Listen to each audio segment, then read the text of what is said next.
Hey everybody, I want to talk about a product and platform that I absolutely love and our latest sponsor, Interseller, the prospecting and outreach platform of choice for recruiters and sellers. Whether you're doubling down on business development or recruiting talent, Interseller does all the heavy lifting of finding contact data, automating the email and follow-up process, and syncs all that rich data into 20 plus CRM and ATS platforms.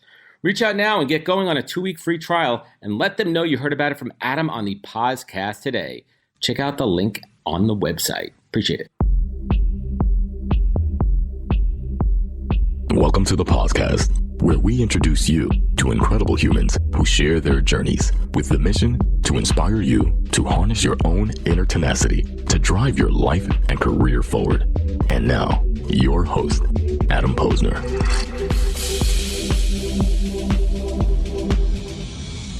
Hey everybody, welcome back to the podcast where I bring you the best and the brightest from the world of business, marketing, and personal growth to help you harness your inner tenacity and drive your career forward. Folks, my guest today on the podcast is retired Lieutenant Colonel Oakland McCulloch of the U.S. Army, and during his 23-year career in the Army, Oak, I guess we could call you Oak. Can I call you Oak?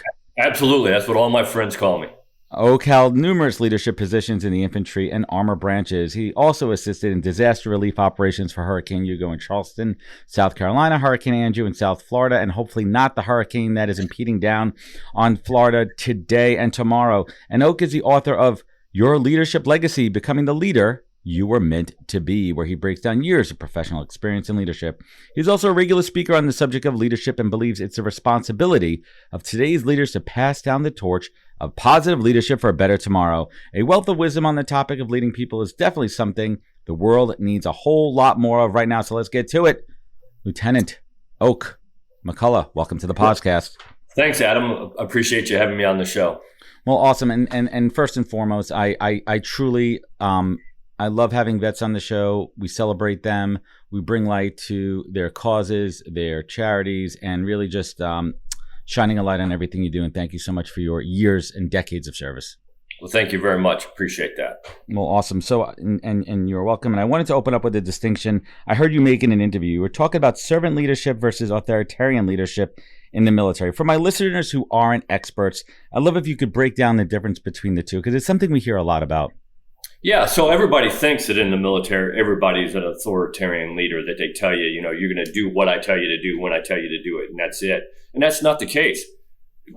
We have plenty of those in the military, and I've served for some of them, right. And you hate serving for them. But I've had some great servant leaders, and I had a boss one time, and this is the best way I've ever heard it explained. I had a boss one time who retired a 4-star general, and he said, Oak, leadership is on a scale. He said, and on this end of the scale, you've got the authoritarian, micromanaging, do it as I tell you to do leader that nobody likes to work for. And on the other end, you've got the servant leader, and it's closer to Attila the Hun, and it's chaos. He said, and you want to be as close to chaos as you can be. And he said, and the reason you want to be there is because that's where creativity happens. That's where you use other people's ideas, other people's talents, other people's skills.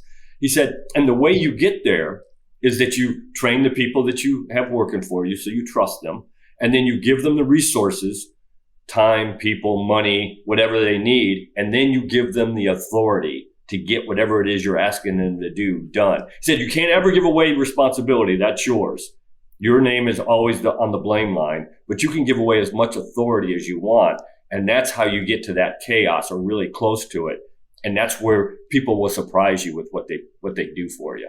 That's tremendous, and it's an analogy, obviously, to the corporate world, the corporate world. Oh, absolutely. Those who thrive in chaos, right? Because that's what real leadership is. All boats float in calm waters.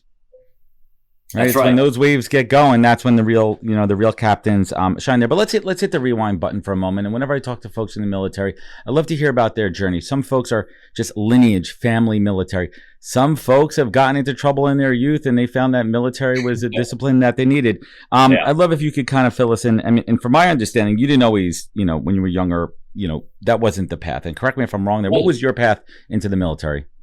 Yeah, so I do not come from a military family. I had an uncle who was in for a few years during Vietnam in the Army, and an uncle that was in the Navy for a couple years during Vietnam. But that's it as far as in my that I know about in my family. So I really didn't decide till about the sophomore year in high school that this is what I wanted to do. And I was always captain of my sports teams. I was always president of my class and student government. And so I kind of saw this leadership thing. You had it in you. Yeah, I had it in me and I liked it. And I was pretty good at it. So I decided that's the route I wanted to go, and I wanted to be an officer in the Army. And so I went to United States Military Academy. I did not graduate from West Point, but I went there for 2 years, played baseball there, and then left there, helped run my father's business for a couple of years there, and then went back to school and went to ROTC, where, by the way, I met my wife. She was in ROTC as well. She was an Army nurse for 8 years. And so went through ROTC, got my commission, and I started off as an infantry officer, did my first 5 years in the infantry, and I finished up as an armored cavalry officer with my last 18. And, my father-in-law always asked me, he said, "Oh, why are you doing the military?" He said, "With your talents and your skills and your discipline and all those things, you could be making a lot of money." And I mean, money's important, but that's not that's not what drives everything. No, it absolutely isn't. So I told him one day, I finally figured out how to tell him why I do what I do. And I said, "Look, my father never finished the 5th grade. My mom never finished the 10th grade. Yet I got to go to the United States Military Academy at West Point and an officer in the United States Army. Peak. Nowhere else in the world do I happen. Yeah, I served so that other people like me could have the same opportunities I had growing up." And that's tremendous. And let's pause there for a moment. As I mentioned before, I take a lot of pride in having, veterans on this show. And I think we need to hear more from our past and present service members. And the one thing that I always find interesting and fascinating, and where you could provide so much value, is the transition. And I'd love to hear about your transition from military, active military, to civilian corporate life. Yeah. So when I got ready to retire from the Army after 23 years, my last assignment, I ran an Army ROTC program in Mobile, Alabama, at the University of South Alabama. And so I got ready to retire. We were going to stay there in Mobile. We loved it there. And so I was looking around, and I really didn't want to hop into the rat race of corporate America. I wanted to still continue to serve. I believe in service. And so I wanted to continue to serve. And so there was an opening in the food bank for the associate director. So I ran the day-to-day operation, and the guy who was running it was a retired Army colonel, and he was looking to retire. So I was going to be the associate director for a couple of years and then move into being the director. And so I ran the day-to-day operation of the food bank. And it was because I believe, and I say all the time, leadership is leadership. Doesn't matter where you learned it, doesn't matter where you practiced it. If you can it's lead, the core skills, same transferable core skills. You can lead any organization. So, and when I took over the food bank there as the day-to-day operations, we were handing out 1.2 million pounds of food a year. When I gave it up, 18 months later, we were handing out 3.8 million pounds. So I was running day-to-day operations for 52 counties over 3 states, Mississippi, Alabama, and the Panhandle of Florida. And it was during that time that the BP oil spill happened. And so then we had to deal with that issue on a day-to-day basis. And I think one of the things that's overlooked by so many Americans is they immediately, their mindset goes to foreign wars. But the U.S. military, one of their biggest responsibilities is disaster relief. It is. In the United States, the military, the equipment, the manpower. So I want to talk about that for a moment. And you've dealt with some of the worst ones out there. From your perspective, how have you seen leadership shine during these particular moments with you, and how do you transcend that to your teams?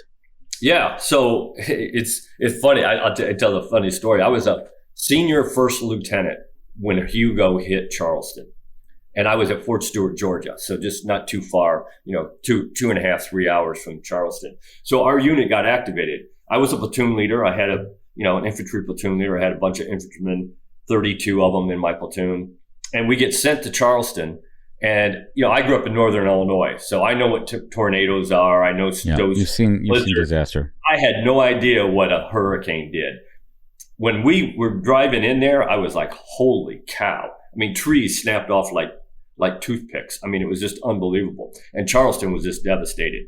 So they take us in there and they say, Oak, my boss calls me and says, Oak, this is your warehouse. You're going to run this warehouse for the next 75, 90 days. I said, I'm an infantry. I have no idea how to run a warehouse. He said, figure it out, young man. And so I went to my platoon. I said, okay, guys, this is what we're going to do, and this is how we're going to do it. And so we ran that warehouse, and we took stuff in. We put certain things in certain areas, and we kept a good record of it. And then when people started to rebuild, then we knew where things were, and we started handing it out to them, and they could use them to rebuild. But I tell people all the time, like I had 32 decorations during my time in the Army. The two that I'm the most proud of are my humanitarian service medals for helping with Hugo and Andrews. And that's fantastic. And again, thank you so much for your service. And to switch gears a little bit, you've also had operational deployments in places like Saudi Arabia, Iraq, and Bosnia. And as much as you're comfortable sharing, what does operational deployment look like in these high-stake areas? And how does that mode of leadership differ? Or going back to what you said before, leadership is leadership. Yeah, so just hit that first. I think leadership is about trust. If the people who you are leading, whether it's in the Army or whether it's at a food bank or whether it's in a corporation, if you want to lead people, they got to trust you. And if they don't trust you, then they're not going to follow you. So, and if they trust you, they will do anything you ask. And in the Army, if that up to and including charging a machine gun nest, I mean, they will do whatever you ask as long as they trust you. So I've had a couple of different type of experiences in the deployment world, operational deployment. So Desert Shield, Desert Storm, of course, big deal. Had a lot of time to train up over there, and then had real modern combat. Tanks on tanks, artillery, all that. Whole different story from what I did in Bosnia, where I was a congressional liaison officer and running in and out with the team and just making sure the congressman and everybody knew what was going on. And then in Kosovo, I was the operations officer. So I ran the day-to-day operations of an armor battalion in a peacekeeping operation. So we were kind of standing in between the Albanians and the Serbs, trying to just make sure nobody was killing each other. And we were fairly successful at that. There was still some things going on, but we did a pretty good job, I thought. And the guys on the team did a fantastic job, because again, that's not what they're trained to do. They're trained to fight wars, and yet here we were handing out. It was funny because on a 3-block radius, we were handing out food and blankets one place. We were preventing people from killing each other on this other place, and we were arresting people down the road. So it was very different. Little bit of everything, and it goes to it's transferable skills. That's something that we like to talk a lot about in my industry. By trade, I'm a recruiter, and we talk about transferable skills, especially when folks are pivoting or transitioning. And how do you explain that? So when you talk to younger vets that are making that transition as well, how do you coach them to talk in a job interview about the skills that they learned in the military and how they could apply to civilian life? Yeah, that's a great question, and there's more and more getting out like that right now. And I tell them, you got to emphasize the things that make you unique in the military, and that's, I think the things that all those other people outside the military do these things as well or have these skills, but certainly in the military, the emphasis is on self-discipline, not discipline, but self-discipline, doing the right thing because it's the right thing to do. You have to. Doing those things that, even if nobody's ever going to check up on it. So you learn that skill, you learn dedication to mission accomplishment. That is huge. And I always equate that to those guys that you have that you can give them a skill, give them a job, and you can walk away and they're going to get it done. You never even have to go back and check. You just know it's going to happen. And those are the kinds of things that I think you bring to the civilian world that a lot of people don't understand. That's tremendous. And I'd be remiss if I didn't talk about the biggest plague affecting returning vets, current vets, is mental illness. The suicide rates are absolutely astronomical. In my opinion, we aren't doing anything nearly close to enough that we should. From your perspective, what could we be doing better? What could we be doing more of? And it's not just donating, it's not just supporting, but what can we do every single day? Yeah, absolutely. Actionable. Absolutely. It is really a plague. It really is. And we got to figure it out. So what I tell people, I was just on a show, I don't know, about a month ago, and we were talking a little bit about this. And I said, a couple of things that you can do. Certainly you can donate money to organizations that are helping, because they do need money. I got right. it. The money's a fuel to support it. Absolutely. Let's not overshadow that. Absolutely. And you can also donate your time, because they need that as well. But here's what I tell people is find it, when you get a veteran that's in your neighborhood, that moves into your neighborhood, become their friend, get to know them, and you will figure out when they're hurting. And I give this example. I have buddies who were in Afghanistan. I was never in Afghanistan. Army just didn't send me there. But I have buddies who went there. And when this debacle, and you can't use any other word than that, of how we got out of there happened, I had a lot of buddies who said, "Oh, did I just waste my 2 years of my life?" And I said, listen, no matter how we got out of there, no matter what they did, that does not change your service there or not at all. You still served there honorably. You helped people. You did what you were told to do. So I think just providing that support, being there to listen to people is huge. And my wife has taught me that. I mean, my wife's a nurse.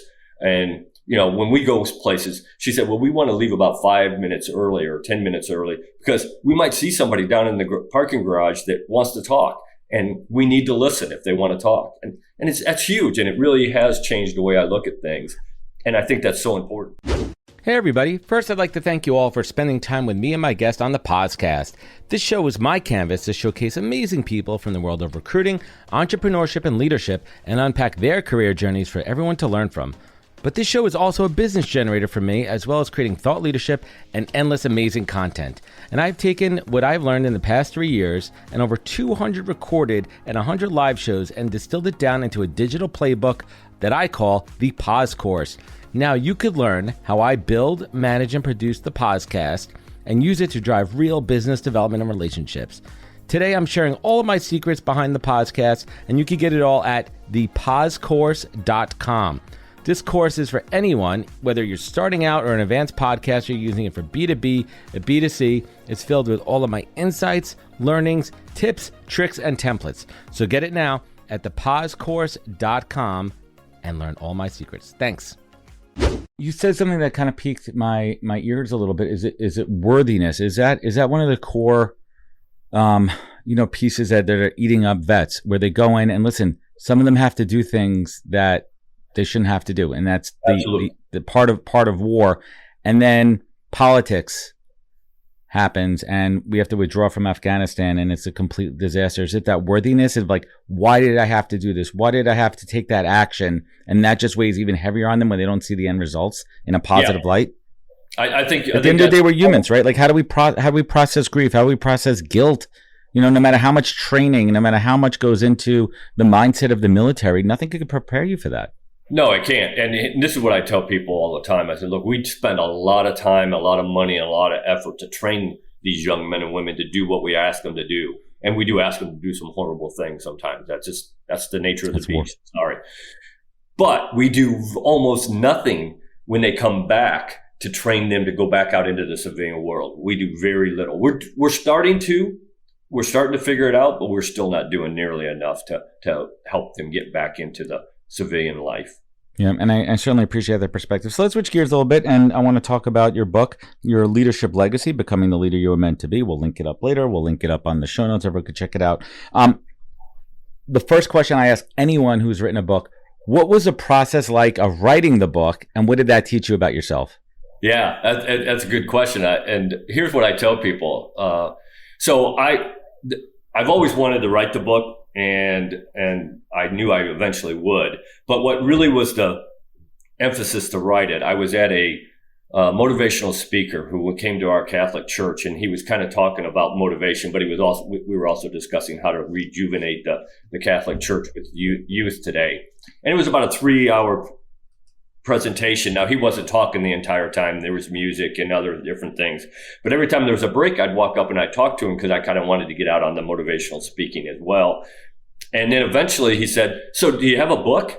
And I said, no, not yet, but I'm thinking about it. And he looked at me and said, well, Oak, stop thinking about it and write it. Start writing.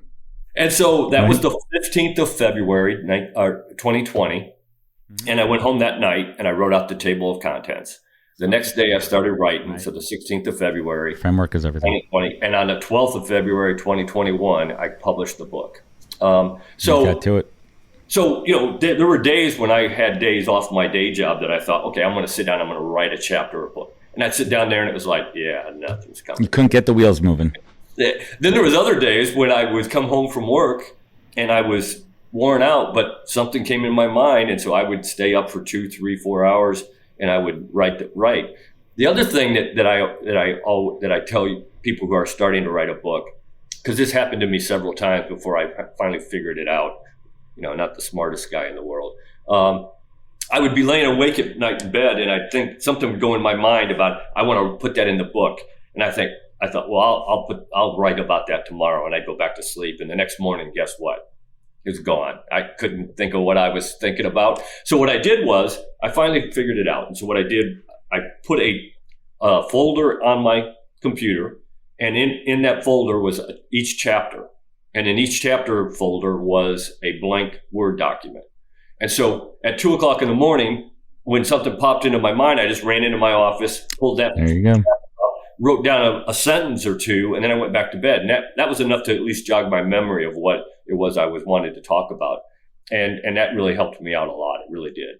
That's fantastic. And the book defines core leadership values, core leadership traits. And leadership doesn't, correct me if I'm wrong here, and I'd love your perspective. You're always learning as a leader. You're always looking to improve as a leader. In my opinion, true leadership starts with self-awareness, understanding Absolutely. Your strengths, understanding your weaknesses, surrounding yourself with people who could backfill your weaknesses, people who could support your strengths. But what are some of those practices that we could continue to do daily to build as a leader?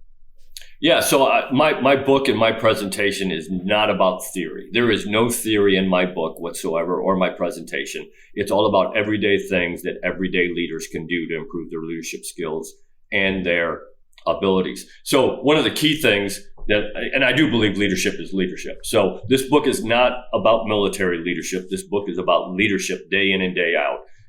And I've had people in all professions who have told me they love the book and they use it on a daily basis as kind of like a hand guide. So, somebody showed me one the other day. I was at a conference in Vermont and somebody showed, and it was tabbed and highlighted, and it kind of makes you feel good. Yeah, it was like a workbook. Yeah, exactly. Right, like so, you did your homework. Absolutely. 40 years of it.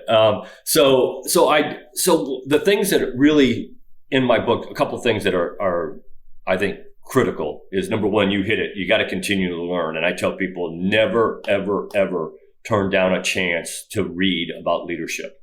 Articles, books, publications, whatever. And now there's a lot of crap out there about leadership. I got it. But you can learn stuff from that too. You can learn about what I don't want to do that. And I tell people autobiographies are the best thing to read, because then not only do you learn what the person did, you learn why they did what they did. And then the other thing about that is never turn down a chance to be the leader. Good leaders want to lead all the time. I want to be in charge all the time. Now, I know when I come home and I walk into the house, I know I'm not in charge anymore. Okay. I know where my place is in the house. You know your rank in the household. There's a reason I've been happily married for 35 years. Okay. God bless. But never turn down a chance to be a leader. That's how you get better. If you play basketball and you want to get better at free throws, you don't shoot layups, you shoot free throws. If you want to be a leader. Then communication. If you can't communicate, you cannot lead, period. That is what leaders do. And so in my book, I lay out how to get better at all forms of leadership: written, verbal, nonverbal, listening, which is huge. Active listening. Listening in this world anymore. You know, my wife says it all the time. She's like, "You're not listening. Open your." It happened this morning, and I blame the faucet. I had the faucet on the sink, but I really actually wasn't listening. I was barely awake. But active. that's not the same. But active listening is important. Really listening to what somebody has to say and pausing your brain from automatically jumping to the thought that you want to say. I think that's the biggest problem that a lot of people. I mean, I'm guilty as charged, and I've gotten a lot better in my life. I am too, and because you have an agenda. Conscious effort to do it, and it really, Lieutenant Colonel Phil, who eventually became Lieutenant General Phil, taught me the power of listening when I was a captain. I wish I would have learned it when I was a lieutenant. That's one of the things people say. What's the one thing that you wish that you know now that you wish you would have known when you started? And I say listening, the skills of listening, because it's powerful. It is unbelievably powerful.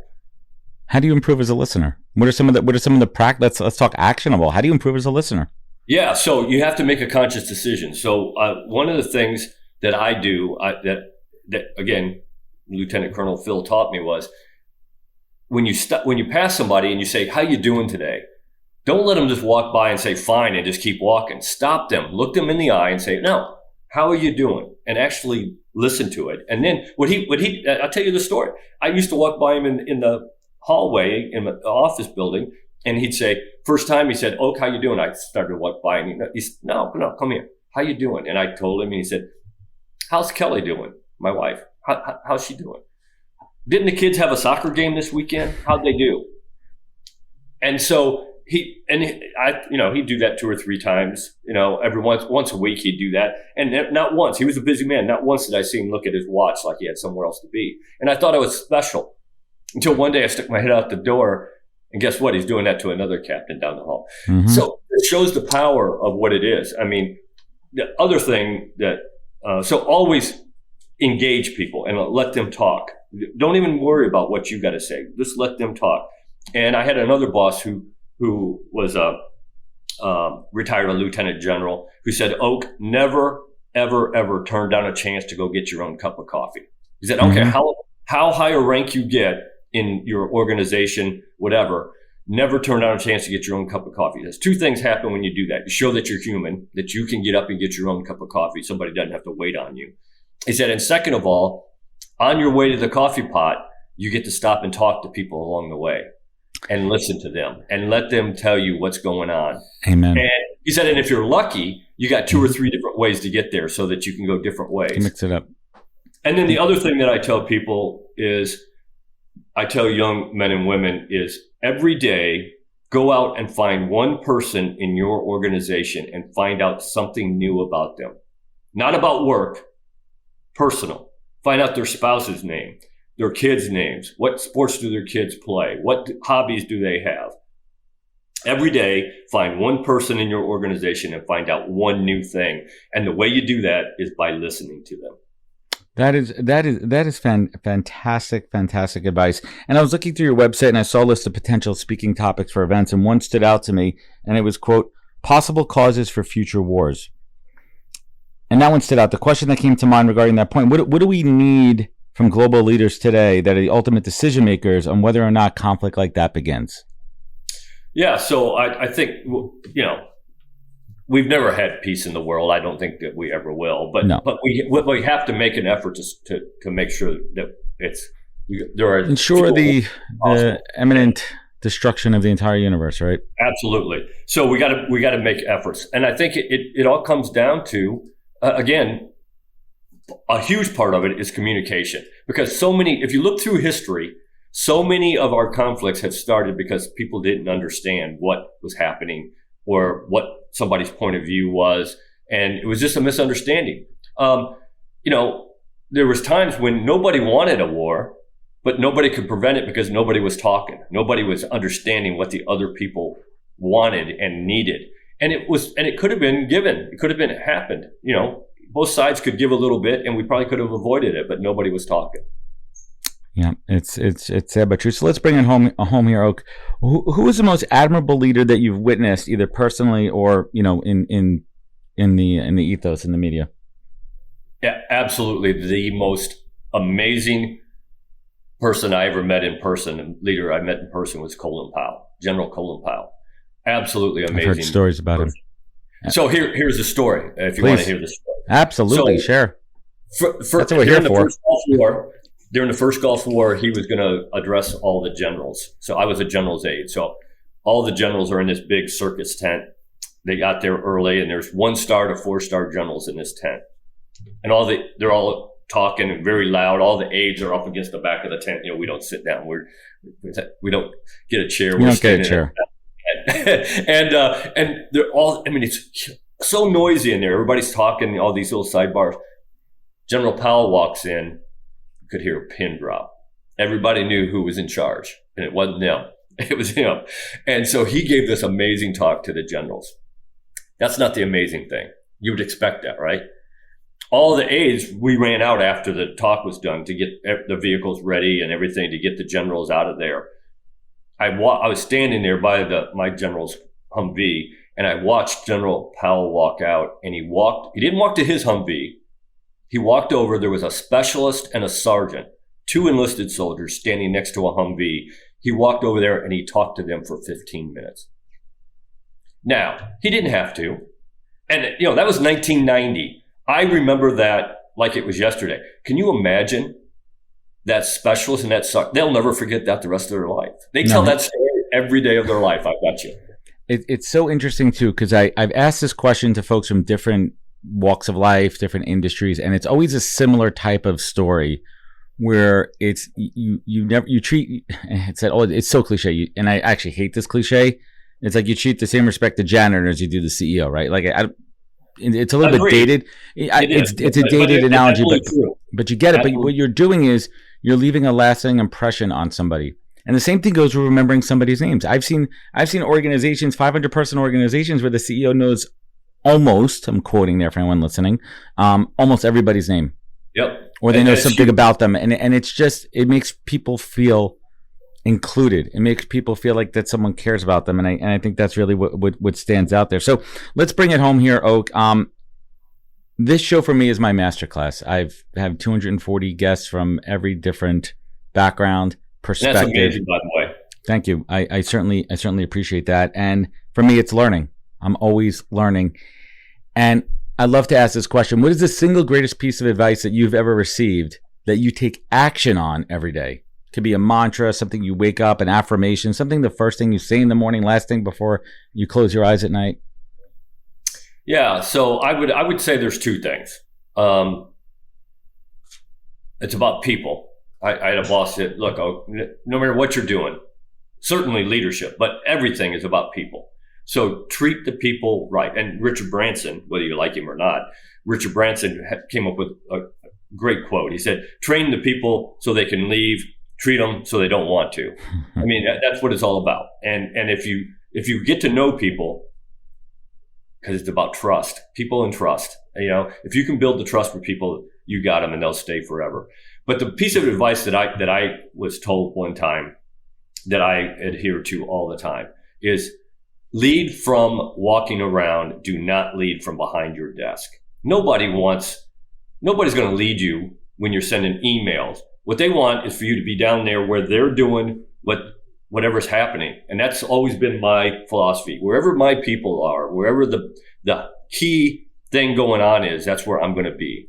And I don't care if it's out in the middle of a snowstorm or if it's 100 degrees or if it's on an assembly line, whatever.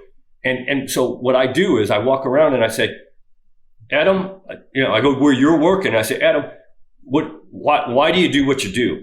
What is it that I can do to help you to make your job easier? So you're going down there where they're working, not calling them into your office.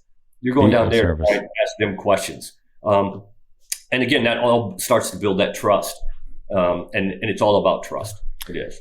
Fantastic. I certainly appreciate it. You shared so much wisdom. I encourage everyone to pick up the book, which I'll link to in a moment here. And last but not least, when you look back on your life, and we've all had those really tough, hard moments. And I always like to say the treasure's in your shit pit. The treasure's when you're at your lowest. And you look back to those low times in your life when you had to pull yourself up, claw your way back up out of that dark hole and see the light and find the light and harness that inner tenacity to drive yourself forward. And on the other side of that, when you look back and you're grateful for the life that you've created, the service that you've done for your country and for others and helping the citizens of this great country, what drives you? What is your compass? Oak, what is your North Star in life? Yeah, for me, it is integrity. I'm a firm believer, integrity and faith, and I think they go hand in hand, whatever your religion is, whatever your faith is. For me, those are the 2. But integrity, my dad, again, never finished the 5th grade, one of the smartest men, taught me a lot of things. I am today who I am because of him, good and bad, I guess. But he said, son, nobody can ever take integrity away from you. You have to give it away. He said, and guard it like it's the most important thing in your life. And because it is. Again, it goes back to trust. If nobody can trust you, then you what are you doing? Nobody's going to take you seriously. So to me, it's integrity. It's one of those things. And, I've had to do some things, and I've had things done to me in my career where I did the right thing, but I got punished for it. But I can look at myself in the mirror every morning and I can say, yep, I like what I see. I did the right thing. And that's the most important thing. Do the right thing because it's the right thing to do. Amen. Doing the right thing every time. And that's what I teach my kids, and that's what I preach as well. Oak, thank you so much for joining me today. I want everyone to check out LTCOAKMCCULLOCH.com. I know that's a mouthful. You probably didn't write it down while you're listening, so I'm going to link it up in the show notes. Oak, where else could folks find you? Where could they connect with you? Where could they learn more? Yeah, I'm on LinkedIn. I'm on all the social media, but spend most of my time on LinkedIn. I'm on LinkedIn, Instagram, Facebook, Twitter. But I got my website. And if you like what you hear, I do speaking. I was just in Vermont last week. I was in New Orleans the week before that. Happy to come talk about leadership, and not just come for 45 minutes and talk. When I go, if you got a conference, I spend the entire conference with you, if that's what you want to do. So this is my passion at this point in my life, to talk to as many people as I can about leadership, because it's so important.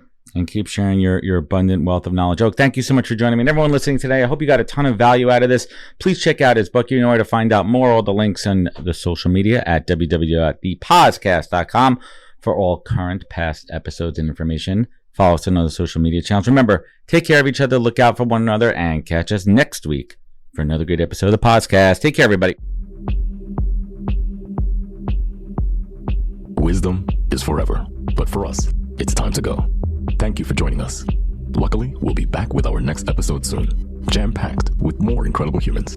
Thank you for listening, subscribing, and sharing. To join the conversation, search The Podcast on LinkedIn. And to catch up on past episodes and more info, please visit www.thepodcast.com.